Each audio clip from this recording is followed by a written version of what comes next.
Welcome students.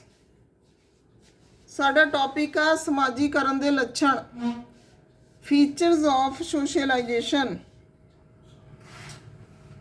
ਸਮਾਜੀਕਰਨ ਵਾਲਾ topic ਆ ਜਿਹੜਾ ਚਾਈਲਡ ਡਿਵੈਲਪਮੈਂਟ ਦੇ ਵਿੱਚ ਬਹੁਤ ਇੰਪੋਰਟੈਂਟ ਆ। ਬੱਚੇ ਦਾ ਸਮਾਜੀਕਰਨ ਦਾ ਸਾਰਾ ਅਸੀਂ ਦੇਖਣਾ ਹੈ ਕਿਵੇਂ ਹੁੰਦਾ ਹੈ, ਮੀਨਿੰਗ ਕੀਤਾ, ਅਸੀਂ ਕਨਸੈਪਟ ਕੀਤਾ ਇਹਦੀਆਂ ਫੀਚਰਸ ਕਰ ਰਹੇ ਹਾਂ ਅੱਜ। ਸਮਾਜੀਕਰਨ ਸਿਰਫ ਸਮਾਜਿਕ ਕਦਰਾਂ ਕੀਮਤਾਂ ਅਤੇ ਮਾਪਦੰਡਾਂ ਨੂੰ ਸੁਰੱਖਿਅਤ ਰੱਖਣ ਅਤੇ ਸੰਭਾਲਣ ਦਾ ਕੰਮ ਹੀ ਨਹੀਂ ਕਰਦਾ, ਸਗੋਂ ਇਹ ਇੱਕ ਅਜਿਹੀ ਪ੍ਰਕਿਰਿਆ ਹੈ ਜਿਸ ਰਾਹੀਂ ਇੱਕ ਪੀੜ੍ਹੀ ਤੋਂ ਦੂਜੀ ਪੀੜ੍ਹੀ ਤੱਕ ਕਦਰਾਂ ਕੀਮਤਾਂ ਅਤੇ ਮਾਪਦੰਡਾਂ ਦਾ ਸੰਚਾਰ ਹੁੰਦਾ।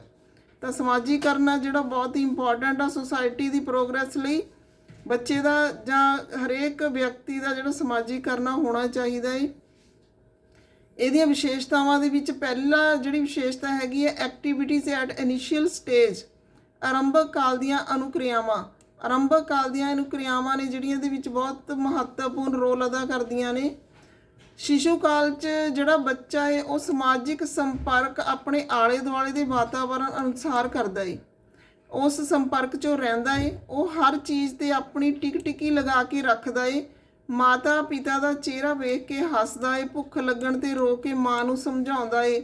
ਆਪਣੇ ਬੇਗਾਨੇ ਦੇ ਫਰਕ ਨਾਲ ਉਹ ਖੁਸ਼ੀ, ਨਫ਼ਰਤ, ਰੋਣ ਆਦਿ ਦੇ ਭਾਵ ਪੇਸ਼ ਕਰਦਾ ਹੈ। ਇਸ ਪ੍ਰਕਾਰ ਕਿਰਿਆਵਾਂ ਨੂੰ ਸਮਾਜਿਕ ਸਹਿਜ ਯੋਗਤਾਵਾਂ ਦੇ ਅੰਤਰਗਤ ਰੱਖਿਆ ਜਾਂਦਾ ਹੈ। ਇਹ ਇਨੀਸ਼ੀਅਲ ਸਟੇਜ ਦੀਆਂ ਐਕਟੀਵਿਟੀਜ਼ ਨੇ ਸਮਾਜੀਕਰਨ ਦੇ ਰਾਹੀਂ। ਫਿਰ ਸਮੂਹਿਕ ਕਿਰਿਆਵਾਂ, ਇੰਟਰਸਟ ਇਨ ਗਰੁੱਪ ਐਕਟੀਵਿਟੀਜ਼। 3 ਸਾਲ ਦੀ ਉਮਰ ਤੋਂ ਬਾਅਦ ਬੱਚਾ ਜਿਹੜਾ ਉਹ ਬੁੱਧੀ ਦਾ ਵਿਕਾਸ ਬੱਚੇ ਦਾ ਹੋਣ ਲੱਗ ਜਾਂਦਾ ਅਤੇ ਉਸ ਤੋਂ ਬਾਅਦ ਉਹ ਸਮਾਜਿਕ ਸਮੂਹਾਂ ਵਿੱਚ ਗਤੀਵਿਧੀਆਂ ਕਰਨ 'ਚ ਰੁਚੀ ਦਾ ਵਿਕਾਸ ਕਰਦਾ ਹੈ। 6 ਸਾਲ ਤੱਕ ਜਿਹੜੇ ਬੱਚੇ ਨੂੰ ਸਮੂਹਿਕ ਕਿਰਿਆਵਾਂ ਦੁਆਰਾ ਆਪਣੇ ਆਪ ਨੂੰ ਸਮੂਹ ਦੀਆਂ ਵਿਸ਼ੇਸ਼ਤਾਵਾਂ ਦੁਆਰਾ ਪਹਿਚਾਣ ਕਰਦੇ ਨੇ। ਉਹ ਗਰੁੱਪਿੰਗ ਕਰਨੀ ਸ਼ੁਰੂ ਕਰ ਦਿੰਦੇ, ਆਪਣੇ ਆਪ ਨੂੰ ਉਸ ਗਰੁੱਪ ਦਾ ਇੱਕ ਮਹੱਤਵਪੂਰਨ ਹਿੱਸਾ ਮੰਨਦੇ ਨੇ। ਚਾਹੇ ਉਹ ਖੇਡਾਂ ਹੋਣ, ਚਾਹੇ ਪੜ੍ਹਾਈ ਹੋਵੇ ਜਾਂ ਚਿੱਤਰਕਲਾ ਦੀ ਪ੍ਰਵਿਰਤੀ ਹੋਵੇ, ਕੋਈ ਵੀ ਜਿਹੜੀਆਂ ਕਿਸੇ ਵੀ ਤਰ੍ਹਾਂ ਦੇ ਰੁਝਾਨ ਹੋਣ, ਇਹਦੇ ਵਿੱਚ ਬੱਚੇ ਨੇ ਜਿਹੜੇ ਉਹ ਗਰੁੱਪ ਐਕਟੀਵਿਟੀ ਦੇ ਲਈ ਜਿਹੜੇ ਨੇ ਜਾਣੇ ਜਾਂਦੇ ਨੇ। ਫਿਰ ਹੈ ਆਪੋਜ਼ਿਟ ਬਿਹੇਵੀਅਰ, ਵਿਰੋਧੀ ਵਿਵਹਾਰ। ਬਾਲ ਅਵਸਥਾ ਵਿੱਚ ਬੱਚੇ ਦਾ ਵਿਵਹਾਰ ਨਕਾਰਾਤਮਕ ਪ੍ਰਵਿਰਤੀਆਂ ਵੀ ਧਾਰਨ ਕਰਨ ਲੱਗਦਾ ਹੈ। ਅਜਿਹੀ ਅਵਸਥਾ ਵਿੱਚ ਬੱਚੇ ਕਿਸੇ ਵੀ ਕੰਮ ਨੂੰ ਕਰਨ ਤੋਂ ਪਹਿਲਾਂ ਕੀ, ਕਿਉਂ, ਕਿਵੇਂ ਆਦਿ ਦੇ ਪ੍ਰਸ਼ਨਾਂ ਨਾਲ ਸੰਬੰਧਿਤ ਸਥਿਤੀ ਨੂੰ ਜਾਣਦੇ ਨੇ। ਆਪਣੇ ਇਸ ਵਿਵਹਾਰ ਕਰਕੇ ਉਹ ਖਾਮੋਸ਼ ਹੋਣਾ, ਸਿਰ ਹਿਲਾ ਕੇ ਉੱਤਰ ਦੇਣਾ, ਮੂੰਹੋਂ ਕੁਝ ਨਾ ਬੋਲਣਾ, ਕੋਮਲ ਅੰਗਾਂ ਵਿੱਚ ਕਸਾਵਟ ਲੈ ਆਉਣੀ ਆਦਿ ਪ੍ਰਵਿਰਤੀਆਂ ਜਿਹੜੀਆਂ ਨੇ ਉਹ ਦਿਖਾਉਂਦੇ ਨੇ। ਤਾਂ ਇਸ ਤਰ੍ਹਾਂ ਨਾਲ ਇੱਥੇ ਕੀ ਆ, ਸਮਾਜੀਕਰਨ ਦੇ ਲੱਛਣਾਂ ਦੇ ਵਿੱਚ ਆਪੋਜ਼ਿਟ ਬਿਹੇਵੀਅਰ ਹੁੰਦਾ ਹੈ।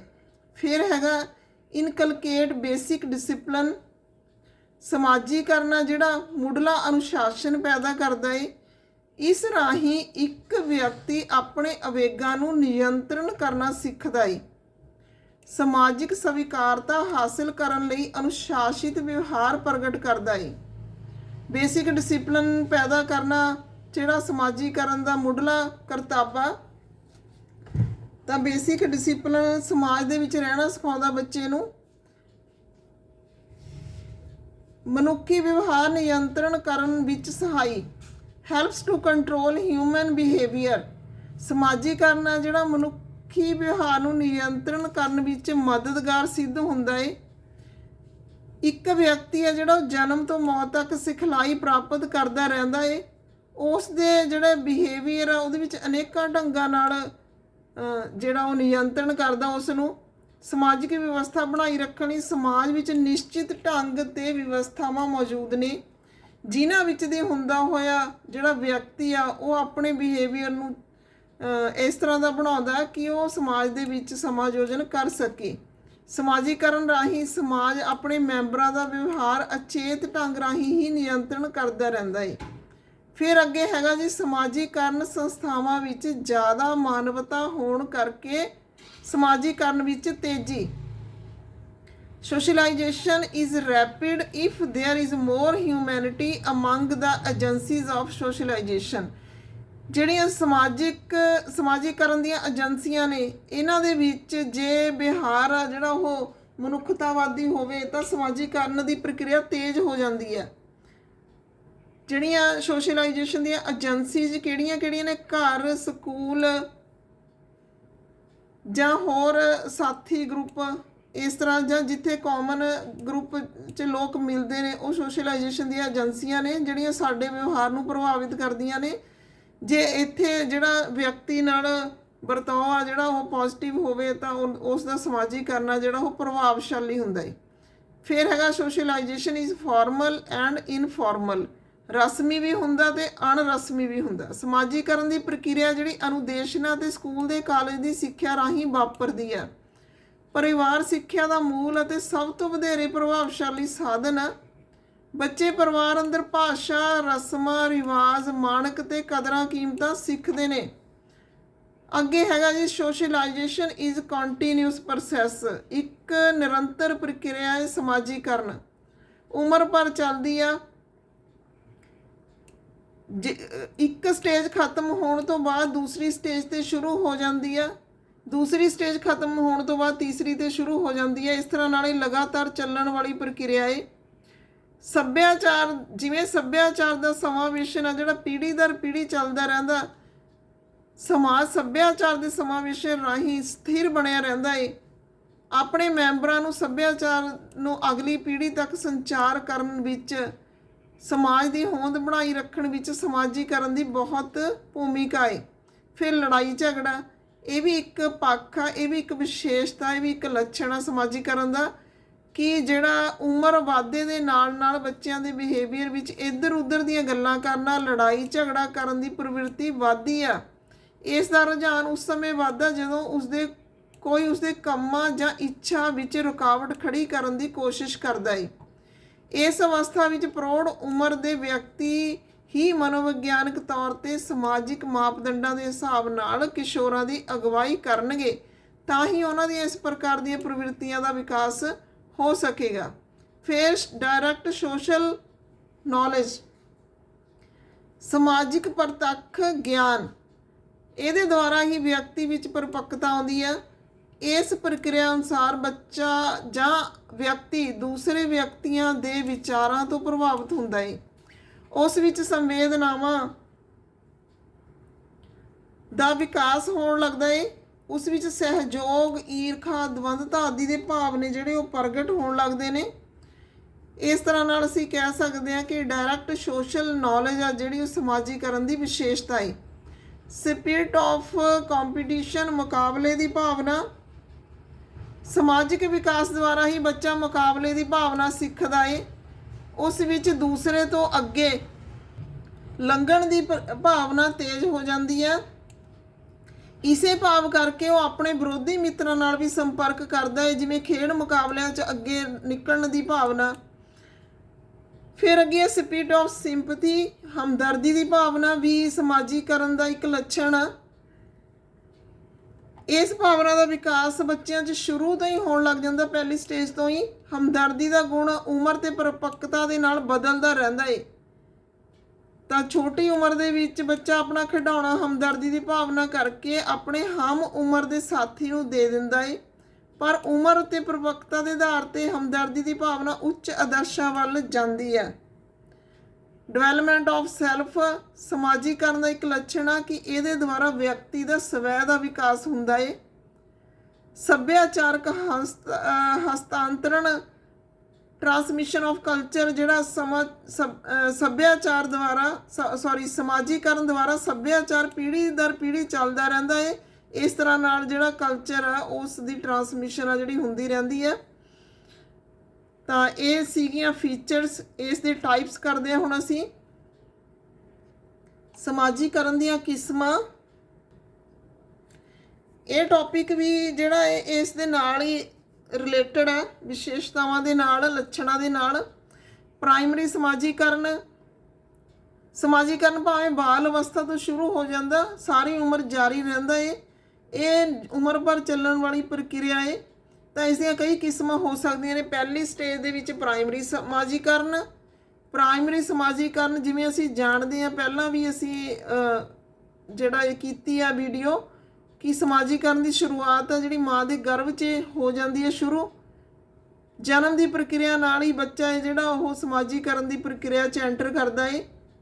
ਇਸ ਪ੍ਰਕਿਰਿਆ ਰਾਹੀਂ ਸ਼ਿਸ਼ੂ ਆ ਜਿਹੜਾ ਭਾਸ਼ਾ ਤੇ ਗਿਆਨਾਤਮਕ ਹੁਨਰ ਸਿੱਖਦਾ ਹੈ, ਮਾਨਕਾਂ ਤੇ ਕਦਰਾਂ ਕੀਮਤਾਂ ਦਾ ਸਮਾਵੇਸ਼ਨ ਕਰਦਾ ਹੈ। ਸ਼ਿਸ਼ੂ ਸਮੂਹ ਵਿਚਲੇ ਢੰਗ ਸਿੱਖਦਾ ਹੈ, ਕਿਵੇਂ ਗਰੁੱਪ 'ਚ ਰਹਿਣਾ ਹੈ, ਇੱਕ ਪ੍ਰਭਾਵਸ਼ਾਲੀ ਸਮਾਜਿਕ ਭਾਗੀਦਾਰ ਦੀ ਤਰ੍ਹਾਂ ਚੱਲਦਾ ਹੈ। ਇਸ ਪ੍ਰਕਾਰ ਸਮਾਜ ਦੇ ਮਾਨਕ ਸ਼ਿਸ਼ੂ ਦੇ ਵਿਅਕਤੀਤਵ ਦਾ ਹਿੱਸਾ ਬਣ ਜਾਂਦੇ ਨੇ।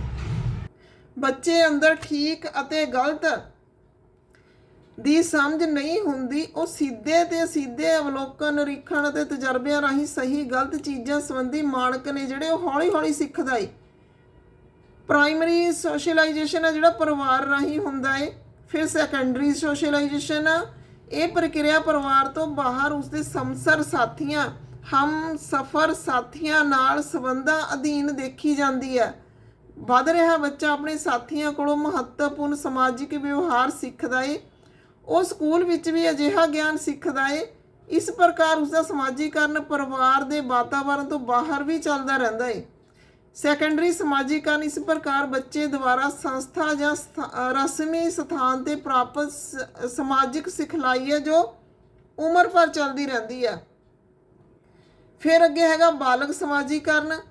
ਇਸ ਦੇ ਵਿੱਚ ਅਸੀਂ ਕਹਾਂਗੇ ਕਿ ਬਾਲਗ ਆ ਜਿਹੜਾ ਉਸ ਭੂਮਿਕਾ ਅੰਦਰ ਸ਼ਾਮਲ ਹੁੰਦਾ ਏ ਜਿਸ ਲਈ ਸ਼ਾਇਦ ਉਹ ਪ੍ਰਾਇਮਰੀ ਅਤੇ ਸੈਕੰਡਰੀ ਸਮਾਜੀਕਰਨ ਰਾਹੀਂ ਪੂਰੀ ਤਰ੍ਹਾਂ ਤਿਆਰ ਨਹੀਂ ਹੁੰਦਾ। ਬਾਲਗ ਸਮਾਜੀਕਰਨ ਰਾਹੀਂ ਵਿਅਕਤੀ ਨਵੀਆਂ ਜ਼ਿੰਮੇਵਾਰੀਆਂ ਲੈਣੀਆਂ ਸਿੱਖਦਾ ਏ। ਇਸ ਸਮਾਜੀਕਰਨ ਦਾ ਨਿਸ਼ਾਨਾ ਵਿਅਕਤੀ ਦੇ ਵਿਚਾਰਾਂ ਅੰਦਰ ਪਰਿਵਰਤਨ ਲੈ ਕੇ ਆਉਣਾ ਏ। ਬਾਲਗ ਸਮਾਜੀਕਰਨ ਜ਼ਿਆਦਾਤਰ ਬਾਹਰੀ ਵਿਵਹਾਰ ਨੂੰ ਤਬਦੀਲ ਕਰਦੇ, ਜਦਕਿ ਬਾਲਗ ਸਮਾਜੀਕਰਨ ਮੁੱਢਲੀਆਂ ਜਾਂ ਮੂਲ ਕਦਰਾਂ ਕੀਮਤਾਂ ਵਿੱਚ ਸੁਧਾਰ ਲੈ ਕੇ ਆਉਂਦਾ ਹੈ।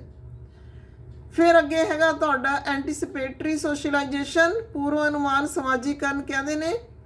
ਪੂਰਵ ਅਨੁਮਾਨ ਸਮਾਜੀਕਰਨ ਤੋਂ ਭਾਵ ਉਸ ਪ੍ਰਕਿਰਿਆ ਤੋਂ ਹੈ ਜਿਸ ਰਾਹੀਂ ਇੱਕ ਵਿਅਕਤੀ ਉਸ ਸਮੂਹ ਦਾ ਹਿੱਸਾ ਹੁੰਦਾ ਹੈ, ਸਮੂਹ ਦੇ ਉਪਯੁਕਤ ਸੱਭਿਆਚਾਰ ਸਿੱਖਦਾ ਹੈ ਜਿਸ ਵਿੱਚ ਉਹ ਸ਼ਾਮਲ ਹੁੰਦਾ ਹੈ। ਵਿਸ਼ਵਾਸ, ਕਦਰਾਂ ਤੇ ਮਾਨਕਾਂ ਨੂੰ ਸਿੱਖ ਲੈਣ ਵਿੱਚ ਵਿਅਕਤੀ ਭੂਮਿਕਾ ਨਿਭਾਉਣ ਦੇ ਯੋਗ ਹੋ ਜਾਂਦਾ ਹੈ।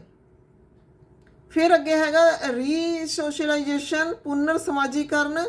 ਇਹ ਇੱਕ ਟਾਈਪ ਆ ਸਮਾਜੀਕਰਨ ਦੀ ਜਿਹੜੀ ਖਾਸ ਤੌਰ ਤੇ ਉਹ ਵਿਅਕਤੀਆਂ ਲਈ ਕੀਤੀ ਜਾਂਦੀ ਹੈ ਜਿਨ੍ਹਾਂ ਦਾ ਸੋਸ਼ਲਾਈਜੇਸ਼ਨ ਹੈ ਪਹਿਲਾਂ ਚੰਗੀ ਤਰ੍ਹਾਂ ਨਹੀਂ ਹੋਇਆ, ਕਿਸੇ ਹੋਰ ਤਬਦੀਲੀਆਂ ਕਰਕੇ, ਜਿਨ੍ਹਾਂ ਦਾ ਕਿਸੇ ਵੀ ਘਟਨਾ ਕਰਕੇ, ਕਿਸੇ ਵੀ ਤਬਦੀਲੀ ਕਰਕੇ ਸੋਸ਼ਲਾਈਜੇਸ਼ਨ ਚੰਗੀ ਤਰ੍ਹਾਂ ਨਹੀਂ ਹੋਇਆ, ਤਾਂ ਉਹਨਾਂ ਨੂੰ ਅੱਗੇ ਫਿਰ ਦੁਬਾਰਾ ਤੋਂ ਜਿਹੜਾ ਸੱਭਿਅਕ ਬਣਾਉਣਾ ਜਾਂ ਸਮਾਜੀਕਰਨ ਕਰਨਾ ਉਹਨਾਂ ਦਾ।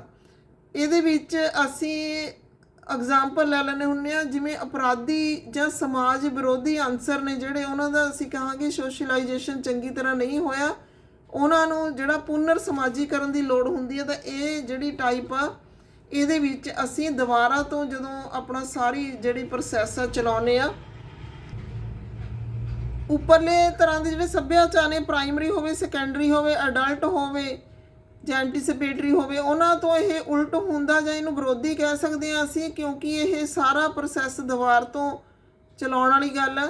ਤਾਂ ਅੱਜ ਦੀ ਵੀਡੀਓ ਦੇ ਵਿੱਚ ਇੰਨਾ ਹੀ ਕਨਸੈਪਟ ਕਰਨਾ ਸੀ ਅਸੀਂ ਇਸ ਦੇ ਫੀਚਰਸ ਤੇ ਟਾਈਪਸ ਸੋਸ਼ਲਾਈਜੇਸ਼ਨ ਦੇ। ਆਉਣ ਵਾਲੀ ਵੀਡੀਓ ਦੇ ਵਿੱਚ ਫਿਰ ਅੱਗੇ ਚੈਪਟਰ ਕਰਾਂਗੇ ਅਸੀਂ। ਬਣੇ ਰਹੋ ਚੈਨਲ ਦੇ ਨਾਲ, ਸਬਸਕ੍ਰਾਈਬ ਕਰੋ ਜਿਹਨੇ ਨਹੀਂ ਕੀਤਾ, ਲਾਈਕ ਕਰੋ, ਵੀਡੀਓ ਪਸੰਦ ਆਉਂਦੀ ਹੈ, ਨੌਲੇਜ ਮਿਲਦੀ ਹੈ ਤੁਹਾਨੂੰ ਤਾਂ ਵੀ ਲਾਈਕ ਕਰੋ, ਕਮੈਂਟ ਕਰਨਾ ਨਾ ਭੁੱਲੋ। Okay, thanks.